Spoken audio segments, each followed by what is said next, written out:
स्वातंत्र्याच्या अमृत महोत्सवी वर्षाच्या निमित्ताने काही स्थायी स्वरूपाची कार्य महाराष्ट्रात घडावी या दृष्टीने आज सर्व विभागाच्या संदर्भात बैठक घेऊन त्या विभागाच्या माध्यमातून अमृत महोत्सवी वर्षात त्या विभागाने स्थायी अमृत महोत्सवी वर्षाचा औचित्य साधून कार्य करावं यासाठी बैठक झाली। त्या बैठकीमध्ये काही निर्णय झाले।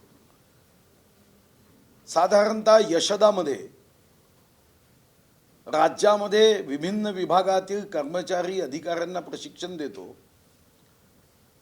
प्रशिक्षण वर्ग आयोजित करतो। तिथं 54 कोटी रुपये खर्च करून यशदामध्ये एक अद्यावत सभागृह व या सभागृहाच्या अनुषंगाने इतर प्रशिक्षणासाठी छोटे सभागृह बांधण्याचा निर्णय करण्यात आला व त्या संदर्भामध्ये 53 कोटी 57 लाख रुपयाच्या कामाला मंजुरीही देण्यात आली। मुलींना स्किल डेव्हलपमेंटचं शिक्षण मिळावं यासाठी 1906 मध्ये SNDT विद्यापीठाची स्थापना झाली। याच्याही उपकेंद्राला मान्यता देऊन अमृत महोत्सवी वर्षाच्या निमित्ताने आर्थिक स्वातंत्र्य आमच्या महिलांपर्यंत रोजगाराच्या माध्यमातून पोचावं यासाठी SNDT युनिव्हर्सिटीच्या उपकेंद्राला आज मान्यता दिली आणि त्यासाठी 55 कोटी रुपये अमृत महोत्सवी वर्षाच्या निमित्ताने देण्यात आले, मंजुरी देण्यात आली। आणि या उपकेंद्रामध्ये ज्या महिलांनी स्वातंत्र्य लढ्यामध्ये सहभाग घेतला, ज्यांनी सामाजिक समरसता निर्माण करत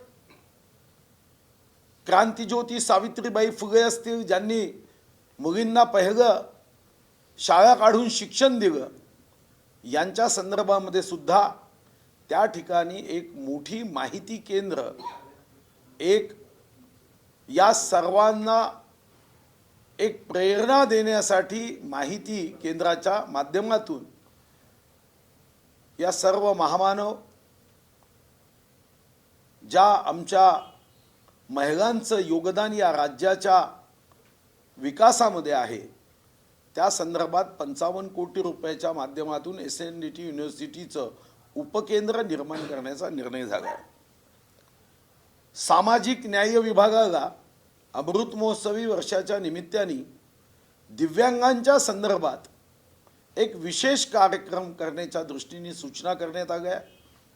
माननीय मुख्यमंत्री, माननीय उपमुख्यमंत्र्यांनी या अगोदरच मंत्रिमंडळाच्या बैठकीत दिव्यांग बांधवांच्या विकासासाठी, उन्नतीसाठी स्वतंत्र विभाग निर्माण केला। सामाजिक न्याय विभागाला अमृत महोत्सवी वर्षाचं औचित्य साधून दिव्यांगांसाठी विशेष कार्यक्रम करण्याचा निर्णय केला। महाराष्ट्र हा नेहमीच प्रगतीचा विचार करतो। आज साधारणतः ग्रामीण भागामध्ये जिल्हा परिषदचे 2050 सदस्य, पंचायत समितीचे 4100 सदस्य व ग्रामपंचायत सरपंच सदस्य असे 1,95,286 अनेक योजना ग्रामविकासाच्या माध्यमातून ग्रामीण जनतेच्या विकासासाठी, उन्नतीसाठी, प्रगतीसाठी राबवल्या जातात। याचं एक उत्तम प्रशिक्षण केंद्र व्हावं यासाठी आज नागपूर येथे महारुद्र केंद्राची स्थापना करण्याचा निर्णय करण्यात आला। अमृत महोत्सवी वर्षाच्या निमित्ताने पहिल्या फेजमध्ये 100 कोटी त्यांना मंजूर करण्यात आले आणि या संदर्भामध्ये नागपूरमध्ये जागा उपलब्ध करून महाराष्ट्रातल्या ग्रामीण क्षेत्रामध्ये विविध माध्यमातून प्रशिक्षण, शिक्षण, संशोधन व सल्लागार सेवा या 4 विषयाच्या संदर्भात प्रशिक्षण देण्याचा निर्णयही करण्यात आला। यासोबत नियोजन विभागाच्या माध्यमातून महाराष्ट्राच्या प्रगतीचा संशोधक अभ्यास करण्याचा निर्णय करण्यात आला। 1 मे 1960 पासून आजपर्यंत महाराष्ट्राच्या प्रगतीच्या संदर्भामध्ये डिजिटायझेशन विकासाचं करत, प्रगतीचं करत यालाही आज मान्यता देण्यात आली। पु ल देशपांडे कला अकादमी व रवींद्र नाट्य मंदिर याचं स्ट्रक्चरल ऑडिट करण्यात आलं आणि त्याची दुरुस्ती व या संकुलाचं नूतनीकरण असं एकूण 38 कोटी हे मजबूतीकरणासाठी व नूतनीकरणासाठी 12 कोटी असं 50 कोटीला या माध्यमातून मान्यता देण्यात आली। या राज्याचं गॅझेटियर दर्शनिका विभागाच्या माध्यमातून अमृत महोत्सवी वर्षाच्या निमित्ताने प्रत्येक जिल्ह्याचं अद्ययावत गॅझेटियर करावं, दर्शनिका करावी, यासाठी आजच्या बैठकीमध्ये 8 कोटी रुपयाची मान्यता देण्यात आली।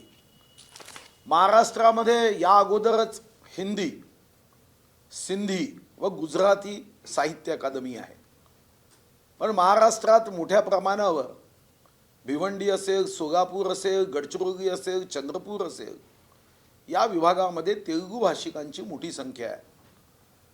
आज हिंदी, सिंधी, गुजराती या भाषेसोबतच तेलुगू व बांगलादेशातून मोठ्या प्रमाणावर बंगाली भाषिक लोक निर्वासित म्हणून या महाराष्ट्रात आले।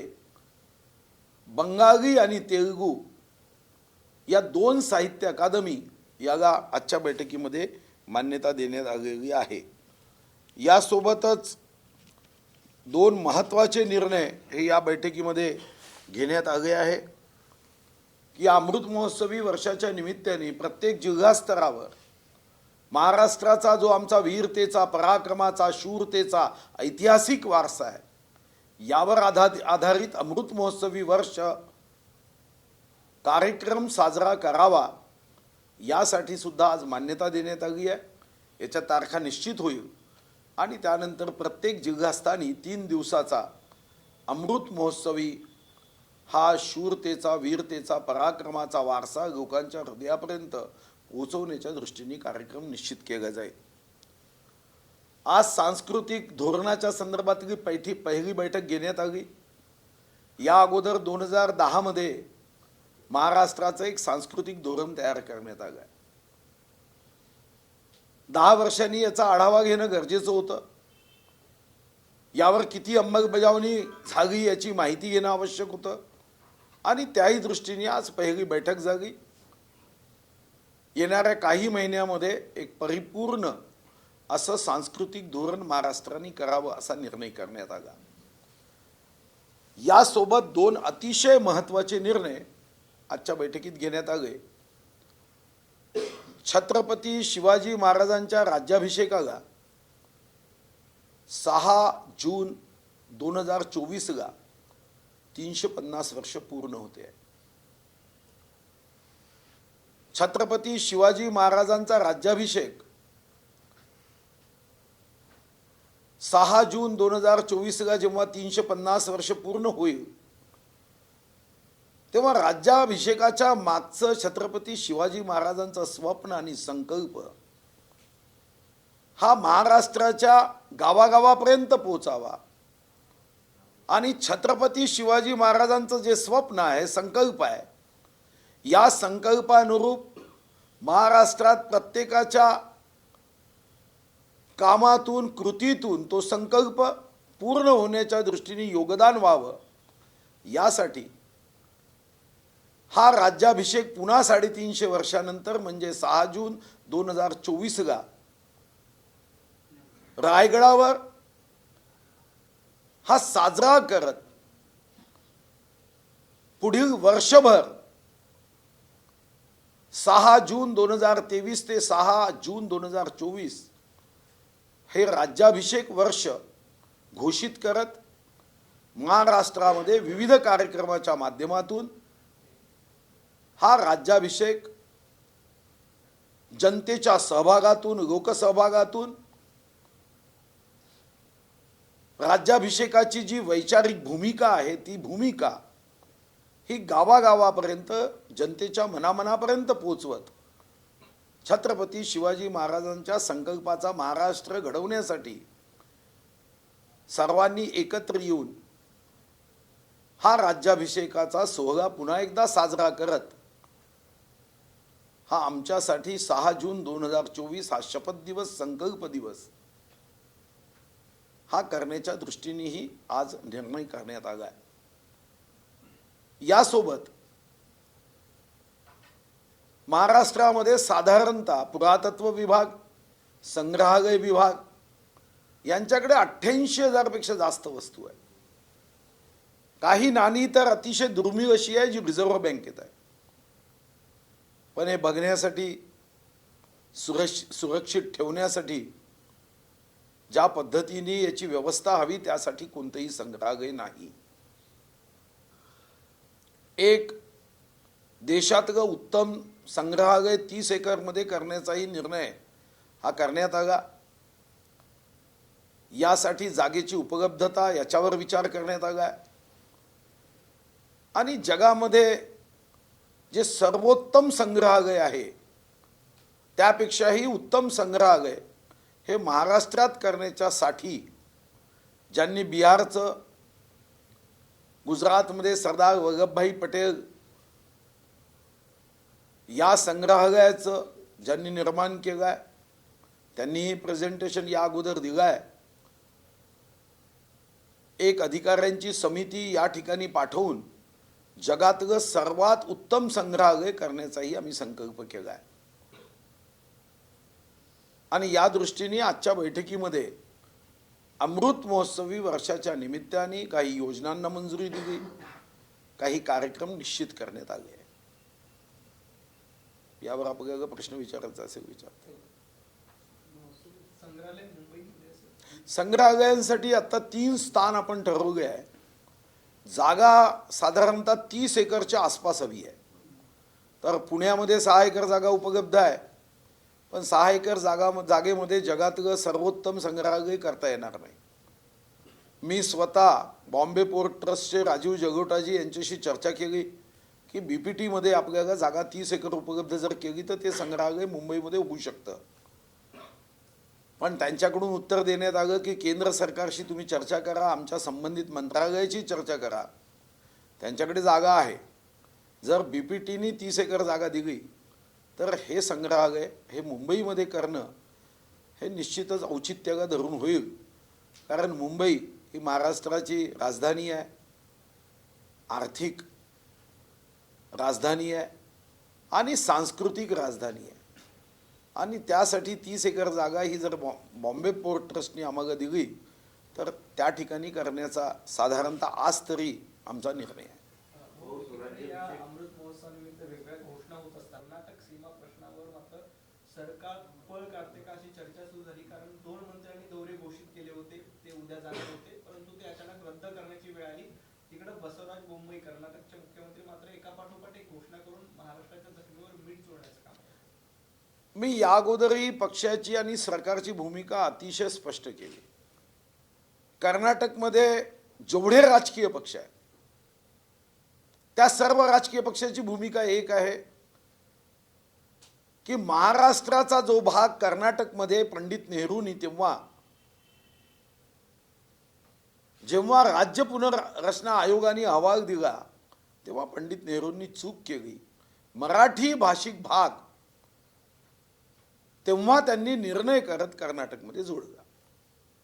आज जर कर्नाटकच्या काँग्रेस अध्यक्षाची भूमिका ही आहे का की कर्नाटकमधला मराठी भाग हा महाराष्ट्राला जोडावा, तर नाही। कर्नाटकमध्ये राष्ट्रवादी जर असेल तर राष्ट्रवादीच्या अध्यक्षाची भूमिका आहे का, नाही। कारण कर्नाटकमध्ये हा प्रश्न एका राजकीय पक्षाचा नाही, सर्व राजकीय पक्ष कर्नाटकचे एकत्र आहेत। तीच भूमिका महाराष्ट्रात आहे।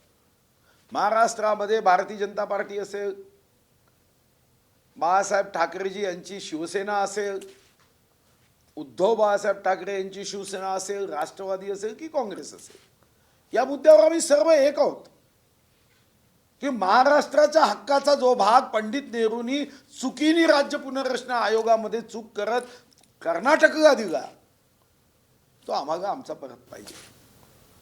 पण ही केस सुप्रीम कोर्टात आहे आणि सुप्रीम कोर्टामध्येच या संदर्भातली बाजू ही सन्माननीय मुख्यमंत्री एकनाथ शिंदेजी व आमचे नेते देवेंद्र फडणवीस साहेब यांनी एकदा नव्हे अनेकदा या संदर्भामध्ये स्पष्ट भूमिका घेतली की हा आमचा भाग आहे, हा महाराष्ट्राला परत दिलाच पाहिजे. आणि शेवटी सुप्रीम कोर्टामध्ये जेव्हा केस आहे तेव्हा सुप्रीम कोर्टामध्ये आपल्याला काय माहिती आहे, अयोध्येच्या राम मंदिराची केस सुप्रीम कोर्टात होती, आपल्याला वाट बघावीच लागली. अस्मितेचा प्रश्न होता, आस्थेचा प्रश्न होता, मानबिंदूचा प्रश्न होता. मला वाटतं की सुप्रीम कोर्टामध्ये या संदर्भामध्ये वेगाने निर्णय करण्यासाठी महाराष्ट्राचं सरकार प्रयत्न करतंय. आता दुसरा प्रश्नाचं उत्तर की आपल्या राज्याचे 2 मंत्री जे जाणार होते, मला माहिती नाही त्यांनी तो कार्यक्रम रद्द केला ही तुमच्याकडून माहिती होत आहे, पण कदाचित कायदा सुव्यवस्थेचा विचार करून 2 राज्यामध्ये कायदा सुव्यवस्थेच्या स्थितीचा विचार करून कदाचित त्यांनी हा निर्णय घेतला असावा. या संदर्भातली ताजी माहिती मला उपलब्ध नाही. पण ह्या सगळं होत असताना मात्र महाविकास आघाडी बरोबर आता कुठेतरी प्रकाश आंबेडकर देखील जाण्यासाठी तयार होतात. असं आहे की हा प्रत्येक राजकीय पक्षांनी कोणासोबत युती करावी हा त्यांचा अधिकार आहे. आता युती करताना जर योग्य निर्णय झाला तर कार्यकर्ते टिकून राहतात. युती करताना जशी शिवसेनेने चूक करून काँग्रेस राष्ट्रवादीशी युती केली, निर्णय चुकला तर 40 आमदार बाहेर पडले. तर भविष्यामध्ये तुम्हाला याचं मूल्यांकन आकलन करायचं आहे, कोणी कोणासोबत जावं हे महत्त्वाचं नाही. आदरणीय रामदास आठवलेजी हे आमच्यासोबत आहे, काही छोटे राजकीय पक्षही आमच्यासोबत आहेत. आता शिवसेनेतून अधिकृत शिवसेना म्हणून साधारणतः ज्यांच्याकडे लोकप्रतिनिधींची संख्या जास्त आहे ती भाजपसोबत आहे. आणि म्हणून आदरणीय प्रकाश आंबेडकरजींसोबत शिवसेना जाणार असेल तर त्याचं मूल्यांकन त्यांना करायचं आहे. मग दुसरं असं की महाविकास आघाडीची बैठक जी आता अजितदादा पवार यांच्या बंगल्यावर पार पडते, उद्धव ठाकरे पोहोचलेले आहेत, महाविकास आघाडीचे इतर नेतेही आहेत. रणनीती कुठेतरी आखली जाते की प्रकाश आंबेडकरांना सोबत मिळेल, त्याचबरोबर जे सध्या राज्यपाल जे वक्तव्य असेल तर त्याच्याविषयी जे बंदचा जो त्यांनी हा दिली होती त्याला कसं यशस्वी करता येईल या संदर्भात एक आखणी होत असल्याचं कळतंय. नाही, महामहिम राज्यपाल महोदयांनी अतिशय स्पष्ट शब्दात त्यांच्या वाक्याचा जो अर्थ काढला होता त्याचं स्पष्टीकरण दिलगिरी व्यक्त केली. शेतकऱ्यांच्या प्रश्नासाठी महाराष्ट्र बंद करता येईल तो छत्रपती शिवाजी महाराजांचा संकल्प आणि स्वप्न. पण राजकारण करण्यासाठी मुद्दाम आपण जनतेला त्रास द्यायचा का हे त्यांना ठरवायचं आहे. राज्यपाल महोदयांनी तर आपले शब्द आणि त्या शब्दाचा अर्थ या संदर्भामध्ये दिलगिरी व्यक्त केली आणि मी अशा पद्धतीने माझ्या मनात कोणताही भाव नव्हता हेही सांगितलं. आता त्यानंतरही महाराष्ट्र बंद करून जर कोणी ठरवलंच आहे की आम्हाला तरी जनतेला त्रास द्यायचाच आहे, राजकारण करायचंच आहे, लोकशाहीमध्ये तो त्या पक्षाचा मुद्दा असतो. जनतेला जर वाटलं की नाही योग्य आहे तर सोबत राहील. जर जनतेला वाटलं की कारण नसताना राजकारणासाठी सत्तेच्या इच्छेपोटी खुर्चीच्या प्रेमापोटी मुद्दाम हे राजकारण केले जात आहे, दिलगिरी व्यक्त केली. या संदर्भामध्ये अतिशय स्पष्ट शब्दात प्रतिक्रिया दिल्यानंतर तरीही जनतेला त्रास देण्याचा निर्णय जर केला तर मग त्याच्याबद्दल निश्चित जनता नोंद घेईल. महाविकास आघाडीची बैठक जी आहे आता रणनीती जे बनवत आहे त्याबद्दल काय म्हणाल? कुठेतरी एकत्र येऊन पुन्हा कुठेतरी आव्हान अधिवेशनाच्या तोंडावर हे सगळं एकत्र येतात पुन्हा एकदा. नाही, मला तर व्यक्तिगत रीतीने वाटतं की अधिवेशनाच्या तोंडावर येऊन अधिवेशनामध्ये हे सर्व प्रश्न त्यांनी संसदीय आयुधांच्या माध्यमातून विचारावे, त्याचं समर्पक उत्तर दिलं जाईल. बाहेर येऊन महाराष्ट्राचे उद्योग गुजरातमध्ये गेले असं म्हणण्याच्या ऐवजी विधानसभेत चर्चा उपस्थित करावी, तो अधिकार आहे. विरोधी पक्ष या संदर्भामध्ये प्रस्ताव मांडू शकतो, सरकार उत्तर देईल. सरकारचं उत्तर चूक राहिलं तर सरकारचं तोंड फेविकॉल बिना बंद होईल किंवा महाविकास आघाडीचे नेते जे प्रश्न विचारतील त्याची जर लेखी प्रश्नाची उत्तरं माहिती काय बैठका झाल्या होत्या हे दिल्यावर त्यांचं बंद होईल. शेवटी लोकशाहीमध्ये विधानसभा आहेच ना, त्याच्यामध्ये आपल्याला प्रश्न विचारता येतात. भाऊ हिंदी में जानना चाहेंगे कि आज सरकार को घेरने के लिए विपक्ष एकजुट होकर के अजीत पवार के बंगले पर मीटिंग कर रहा है ताकि कई मुद्दे हैं, जैसे शिवाजी महाराज का मुद्दा है, महंगाई के मुद्दे हैं या बेरोजगारी के मुद्दे, सारे मुद्दों पर आपको घेरने की तैयारी है, सड़क पर भी और सदन में भी। देखो वो उनका अधिकार है, मगर ये जनता है, ये पब्लिक सब जानती है कि आपके मुद्दे जनता के हित में है क्या, या सिर्फ राजनीति खुर्ची को केंद्र बिंदु मानकर आप मुद्दे उठाते हो।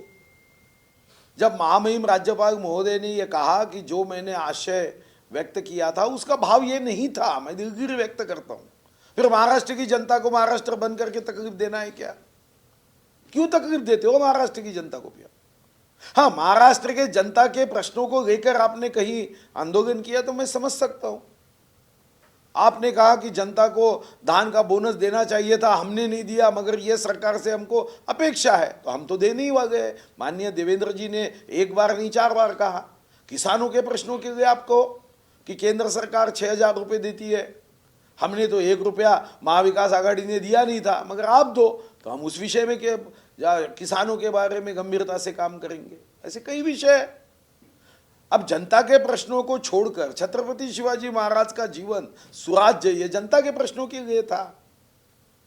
तो मुझे लगता है कि जब महामहिम राज्यपाल महोदय ने दिलगिरी व्यक्त करने के बाद कि ऐसा मेरा कोई भाव नहीं था, फिर भी अगर इसका अर्थ कुछ लोगों के मन में सोच के तरीके की वजह से कोई अलग था तो मैंने तो दिलगिरी व्यक्त की, ऐसा कहा है।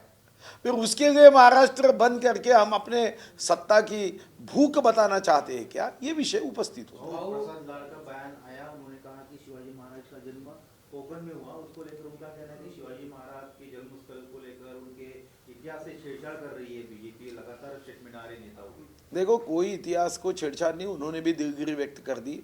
कभी कभी कोई बात कहते हुए गलत होता है। मुझे याद है कि यही कांग्रेस के एक मंत्री ने पिछले सरकार में कहा था कि हमारे संविधान की वजह से भूटान हमारे देश में आए। अरे भूटान तो स्वतंत्र देश है, अगर राजा तक ये बात पहुंचती तो राजा तो हुक्म दे देता था इसको पकड़ के लाओ, मंत्री ने कहा था। तो मुझे लगता है कि ऐसे कभी कभी जानकारी के अभाव में ऐसी बातें करते हैं तो उसको कोई उन्होंने दिलगिरी व्यक्त की, बोले मेरी गलती हुई है। ऐसा गलती होने के बाद ऐसा मुझे नहीं लगता कि गलती मानने के बाद फिर उस विषय को जबरदस्ती से उठाना ये कोई उचित नहीं है। उन्होंने गलती मानने की, उन्होंने कहा, और उनके बाजू में जो बैठे थे उन्होंने भी उनको कहा कि भाई साहब रायगढ़ पे जन्म नहीं हुआ है उनका। तो इतनी स्पष्टता होने के बाद अगर किसी की गलती होती है तो उसने मानने के बाद मुझे लगता है कि ऐसा नहीं होता है। छठ महाराज का स्मारक अभी पेंडिंग है, अब संग्रहालय बनाने की तैयारी है। विपक्ष लगातार कह रहा है कि स्मारक पर भी भूमि पूजन आप ही की सरकार ने किया था, अब तक नहीं बन पाया, और अब संग्रहालय बनाने की बात है, तो कहीं ना कहीं जनता को भ्रमित कर रहे हैं। नहीं, आप संग्रहालय को कंफ्यूज मत करिए। संग्रहालय ये 88,000 जो वस्तुएं है उसके बारे में, इसका उससे कोई संबंध नहीं भाई। संग्रहालय जो है, जो हमारे पास बहुत कीमती वस्तुएं जो 88,000 है, जो कहीं अलग अलग जगह पे पड़ी है, लोगों को देखने का सौभाग्य नहीं मिलता, तो वो सब वस्तुएं एक जगह करते हुए उसका संग्रहालय कहाँ पर बनेगा और कितने एकड़ में? अभी जैसा हमने कहा 30 एकड़ में वो संग्रहालय बनाने की योजना है। विश्व का सबसे बड़ा संग्रहालय होगा। हमारे पास उतनी वस्तुएं हैं और उनको वहाँ पे योग्य रूप से प्रदर्शित करने के लिए 30 एकड़ जमीन चाहिए। कोशिश ये हमारी है, पहले हमने पुणे में ज़मीन देखी, उसमें 6 ही एकड़ है। हमने अभी बॉम्बे पोर्ट ट्रस्ट को मिस्टर राजीव जगोटा जी से अभी बात की है।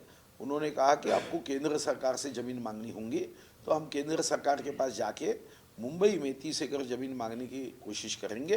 तो हमारी पहली प्रायोरिटी ये मुंबई में बनाने की है।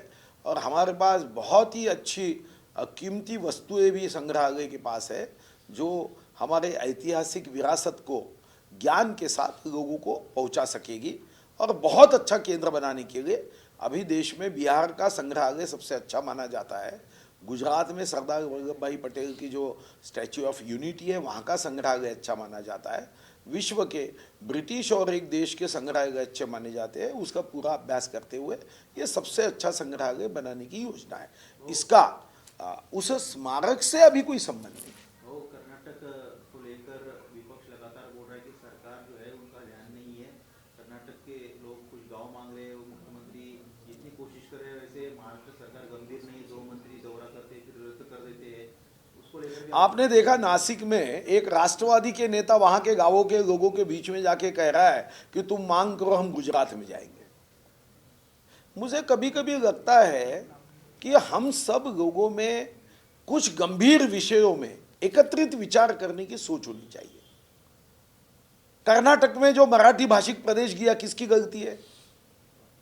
तब तो कोई भारतीय जनता पार्टी सत्ता में नहीं थी, जनसंघ सत्ता में नहीं थी, कांग्रेस सत्ता में थी। पंडित नेहरू जी को महाराष्ट्र के नेताओं ने निवेदन भी दिया था, रिप्रेजेंटेशन दिया था कि भाई साहब ये मत करो आप। सुना क्या? नहीं सुना। बहुत बड़ी गलती कर दी। इस गलती के मुख्य सूत्रधार कौन है? और दूसरी बात, ये कोई राजनीतिक प्रश्न नहीं है। अगर आप कर्नाटक के कांग्रेस के अध्यक्ष ये कह रहे हैं क्या कि नहीं महाराष्ट्र को दे दो, क्यों नहीं कह रहे? अगर वहां पे राष्ट्रवादी पार्टी होगी, उसके अध्यक्ष ने कहना कि नहीं कर्नाटक का भाग महाराष्ट्र को दे दो। राहुल गांधी जी ने भूमिका स्पष्ट करना, कर्नाटक का भाग महाराष्ट्र को दे दो। हम कौन सी राजनीति कर रहे हैं भाई? महाराष्ट्र की सभी पार्टियों की भूमिका बड़ी स्पष्ट है। वो चाहे भारतीय जनता पार्टी हो, माननीय एकनाथ शिंदे जी के बाळासाहेब ठाकरे की शिवसेना हो, बाळासाहेब ठाकरे जी की शिवसेना, ये भी एक ही विषय पे हम सब एक है ना। कांग्रेस भी हमारे साथ, राष्ट्रवादी भी हमारे साथ है। ये भाग हमको मिलना चाहिए, मगर ये भाग ये तो सुप्रीम कोर्ट में है ना प्रश्न। तो सुप्रीम कोर्ट में तो हम अपनी बाजू रख रहे, अच्छे वकीलों को खड़ा कर रहे। 2 वर्ष तो कांग्रेस, राष्ट्रवादी, शिवसेना की भी सरकार थी। देश में भी कांग्रेस की सरकार केंद्र में थी, महाराष्ट्र में थी, कर्नाटक में थी। क्या तब नहीं था प्रश्न ये? तो मुझे लगता है कि अभी लोगों को भ्रमित करने के लिए, जब लोग आपको ये पूछ सकते हैं कि भाई साहब आपकी इतनी सत्ता थी महाराष्ट्र में, अभी ये महाविकास आघाड़ी में तो कांग्रेस की सत्ता थी, मगर एक में 1960 से 47 वर्ष 2 महीने 1 दिन कांग्रेस, और बाद में कांग्रेस राष्ट्रवादी की सरकार थी। तो आपको तो प्रश्न सुलझाना चाहिए था। आपका जो विश्वास माननीय देवेंद्र जी और माननीय एकनाथ शिंदे जी पे है ना, उनको यह पता है कि हम प्रश्न सुलझा नहीं सकते, हम उलझा सकते हैं, सुलझा सकते हैं एकनाथ शिंदे जी और देवेंद्र जी। ये उनका विश्वास है। उनके विश्वास के लिए मैं बहुत बहुत उनका आभारी हूं, धन्यवाद भी देता हूं। नाशिकच्या गावाचा विषय मी जसा सांगितला, तिथं राष्ट्रवादीचे नेते जाऊन ती गावं गुजरातमध्ये द्यावी असा, आणि हा मला वाटतं की एक पूर्व नियोजित अशा पद्धतीने वातावरण बिघडवले जात आहे। गुजरातमध्ये राष्ट्रवादीचे नेते सांगताय की ती गावं गुजरातमध्ये जावी, आश्चर्यजनक नाही आहे? हा एक सुनियोजित कार्यक्रम सुरू झाला है। क्या कानून व्यवस्था बिगाड़ने की कोशिश है विपक्ष के जरिए सरकार को बदनाम करने की? देखो ऐसा है, कानून सुव्यवस्था तो बिगाड़ने का प्रश्न ही नहीं उठता। वो तो हमारी पुलिस दमदार है। अगर ऐसा किसी ने सोचा तो ये महाराष्ट्र है भाई। जय भवानी जय शिवाजी का जयघोष करके ऐसा मन में पाप रख के कोई कानून और सुव्यवस्था बिगाड़ने का सोचेगा तो अड़चन में आएगा। इसलिए कानून सुव्यवस्था तो कोई बिगाड़ नहीं सकता, ये पक्का है। हमारी पुलिस यंत्रणा अच्छी है, हमारा भी विश्वास पुलिस यंत्रणा पे है, उनका भी होगा। मगर लोगों में भ्रम निर्माण करना, संदेह का एक वातावरण निर्माण करना, अपने राजनीतिक स्वार्थ के लिए ऐसे वातावरण में ऐसे प्रश्नों को उछालना, ये हो रहा है। मेरा उल्टा प्रश्न है, जो जत के वहां के लोगों ने क्या मांगा है? पानी की व्यवस्था क्यों नहीं की? आपकी सरकार थी ना 2 वर्ष। इसके पहले 47 वर्ष 2 महीने 1 दिन सत्ता थी, तब क्या था? क्या अभी अचानक से ही पानी की किल्लत आ गई है? मुझे लगता है ऐसा तो नहीं है कि हमारी सरकार आने के बाद नदियों ने बहना छोड़ दिया है। तो ये सब राजनीतिक भाव से किए हुए आंदोलन है, सोच है। तो जनता जानती है। अभी 2 महीने में 3 महीने में कभी ना कभी फिर कारपोरेशन के चुनाव होंगे, तब ध्यान में आ जाएगा कि ये पब्लिक है, सब जानती है। अभी इसके पहले भी झटका फटका दिया है पब्लिक ने 2019 में, ठीक है, तब हमारे साथ धोखा हुआ कुछ दिन तक। सच परेशान हो सकता है, पराजित नहीं हो सकता है। वो आज प्रकाश अम्बेडकर और उद्धव ठाकरे इनकी मुलाकात हुई 5 स्टार होटल में। शिव शक्ति युग शक्ति का नारा दिया जा रहा है। गठबंधन ये होता है तो बीजेपी को किस तरह से असर होगा आगे आने वाले चुनाव? देखो, ऐसा है कि किसका गठबंधन किससे होता, इस आधार पे मतदान नहीं होगा। हमारे मुद्दे क्या है, हमारी राष्ट्रवाद की भावना क्या है, विकास के बारे में हमारी सोच क्या है, इस पे मतदान होता है।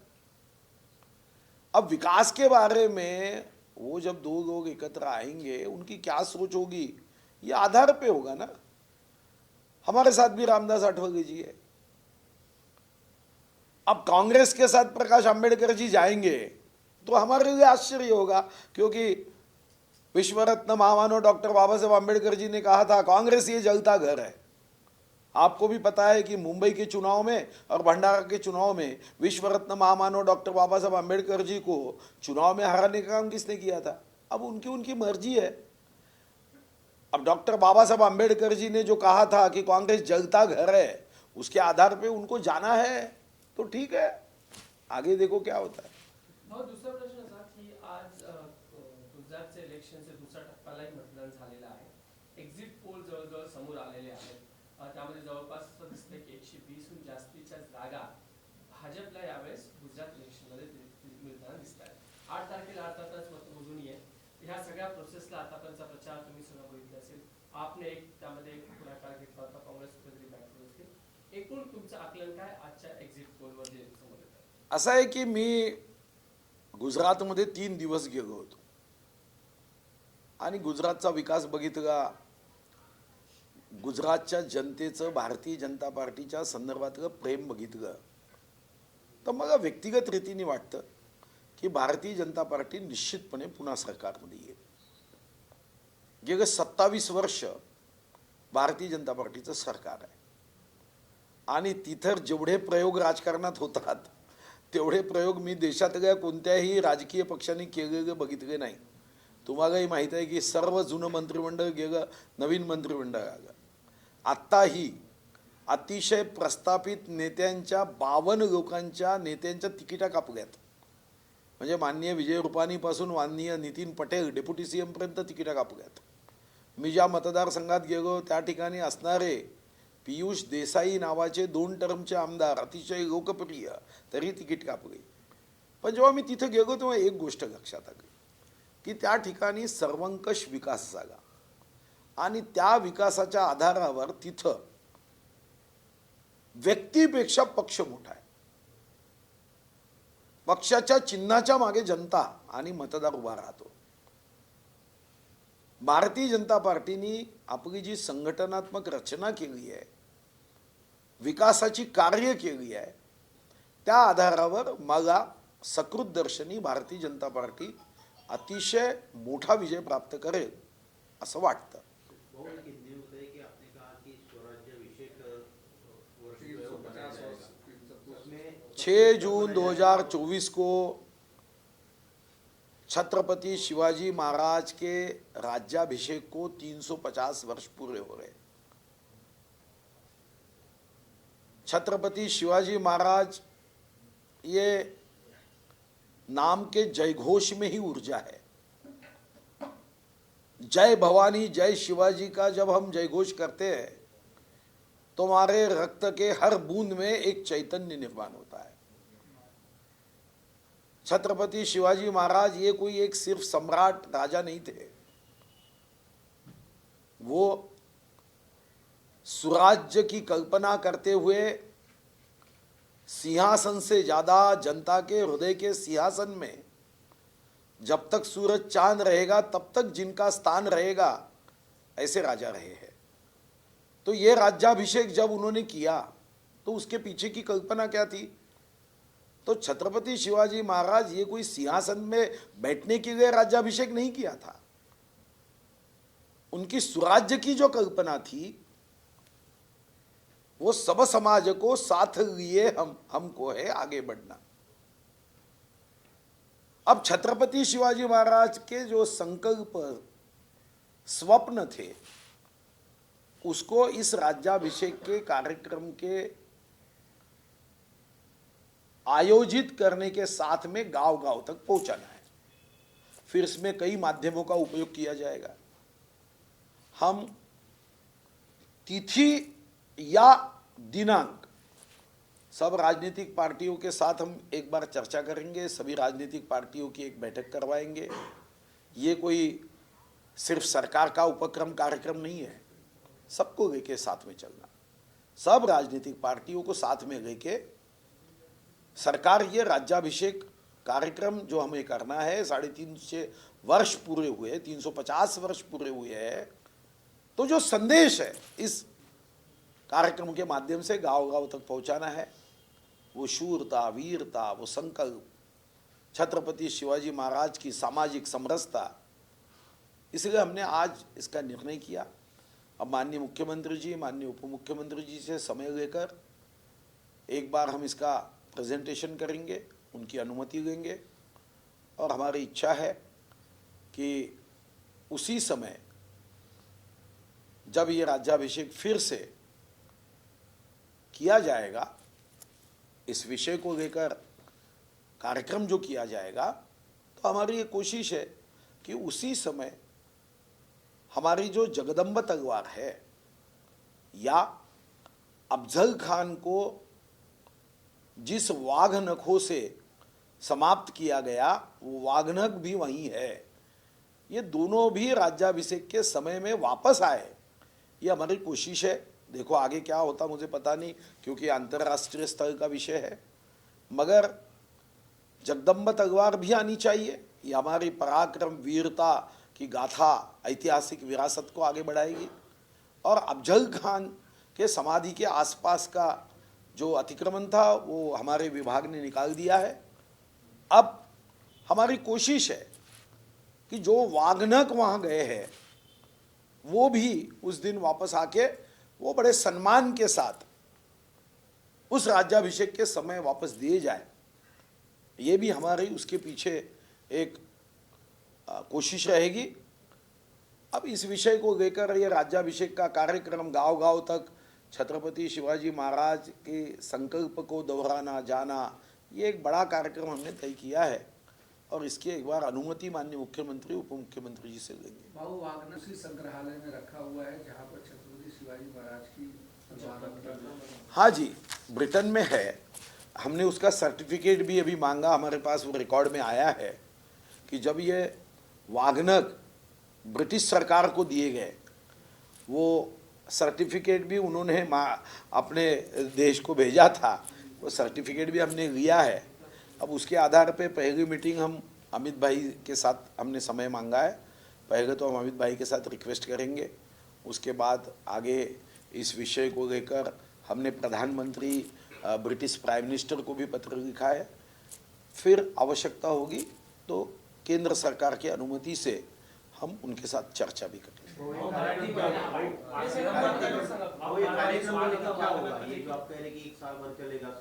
या 6 जून 2023 से 6 जून 2024 तक ये कार्यक्रमों की बड़ी रूपरेखा है। हाँ, उसमें क्या क्या होगा मतलब? बहुत है, उसमें 100 से ज्यादा एक्टिविटीज है। वो तो मुख्यमंत्री जी के साथ डिटेल में चर्चा करने के बाद हम उसका प्रेजेंटेशन पत्रकार परिषद में करेंगे। 100 से ज्यादा उसमें एक्टिविटी है।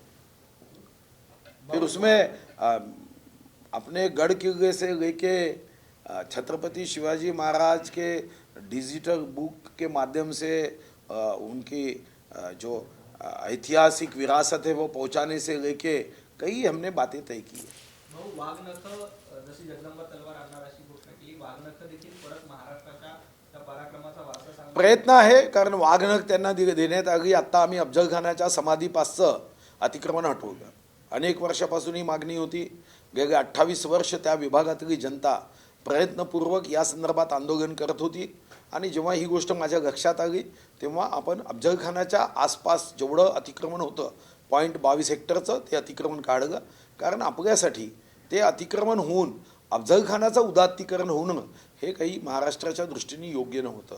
आपण नेहमीच शत्रूंचाही सन्मान केला आणि म्हणूनच अफजल खानाची समाधी मा जिजाऊच्या सूचनेनुसारच तिथं करण्यात आली, पण अतिक्रमण करण्याची अनुमती कोणालाही नाही आणि अतिक्रमण आपण काढलं. पण ज्या वाघनखानी अफजल खानाचा वध करण्यात आला ते वाघनख हे सुद्धा ब्रिटनमध्ये आहे. आपण जेव्हा जगदंब तलवार आणण्याच्या दृष्टीने आता प्रयत्न सुरू केले, अमित भाईंनाही मी विनंती केली आहे की यामध्ये केंद्र सरकारने विशेष लक्ष द्यावं. आणि एक महत्त्वाचा मुद्दा पुन्हा इथं उपस्थित होतो, औचित्य आहे. साधारणतः 6 जून 2024ला 350 वर्ष राज्याभिषेकाला पूर्ण होईल. आपल्यालाही माहीत आहे की महाराष्ट्र हे एक वीरतेचं पराक्रमाचं केंद्र होतं. आपण अटकेपार पोहोचलो, तंजावरच्या पुढे पोहोचलो. हे वीरता आणि शूरतेचं केंद्र असणारं महाराष्ट्र पुन्हा एकदा राज्याभिषेकाचा तो सोहळा साजरा करत गावागावापर्यंत छत्रपती शिवाजी महाराजांचा राज्याभिषेकाच्या मागचा जो संकल्प आहे तो राज्याभिषेक सामान्य नव्हता. तो सम्राट होण्यासाठी, छत्रपती होण्यासाठी नव्हता, तर तो या देशाच्या रक्षणासाठी होता. देशावर जो अन्याय अत्याचार करणारे लोक होते त्यांच्या विरुद्ध सर्वांना सज्जन शक्तीला एकत्रित करत हा शंखनाद होता. छत्रपती शिवाजी महाराजांचा हा जो वीरता शूरतेचा वारसा आहे, जय भवानी जय शिवाजी या शब्दाचा जयघोष केला तरी रक्ताच्या थेंबाथेंबामध्ये चैतन्य निर्माण होतं. छत्रपती शिवाजी महाराज की जय म्हटलं तर बेशुद्ध माणूस शुद्धीवर येतो, ही शक्ती या नावात आहे. मग हा राज्याभिषेक पुन्हा एकदा 350 वर्ष पूर्ण होताना साजरा करत या माध्यमातून या राज्यातल्या प्रत्येक महाराष्ट्रीयन शिवभक्तापर्यंत, प्रत्येक छत्रपती शिवाजी महाराजांच्या जयघोष करणाऱ्या शिवभक्ताचा हा संकल्प दिवस व्हावा. आणि तो आमच्यासाठी संकल्प आहे की छत्रपती शिवाजी महाराजांचा स्वप्नातला महाराष्ट्र, भारत घडवण्याच्या दृष्टीने हा राज्याभिषेक हा संकल्प दिवस होईल. आणि या राज्याभिषेकाच्या निमित्ताने आम्ही प्रयत्न करतो आहे. प्रयत्नाला किती यश येईल हे मी आज सांगू शकत नाही, पण शेवटी प्रयत्न केला पाहिजे. जगदंब तलवार ब्रिटनमध्ये आहे, ती परत यावी. आणि अफजल खानाचं पोट ज्या वाघनखांनी फाडलं आणि तो दगलबाज विश्वासघातकी अफजल खान ज्यांनी पाठीत खंजीर खुपसण्याचा प्रयत्न केला, त्याला आम्ही महाराष्ट्राचा बाणा छत्रपती शिवाजी महाराजांनी दाखवत त्याचं पोट फाडलं. ते वाघनख सुद्धा ब्रिटनमध्ये आहे.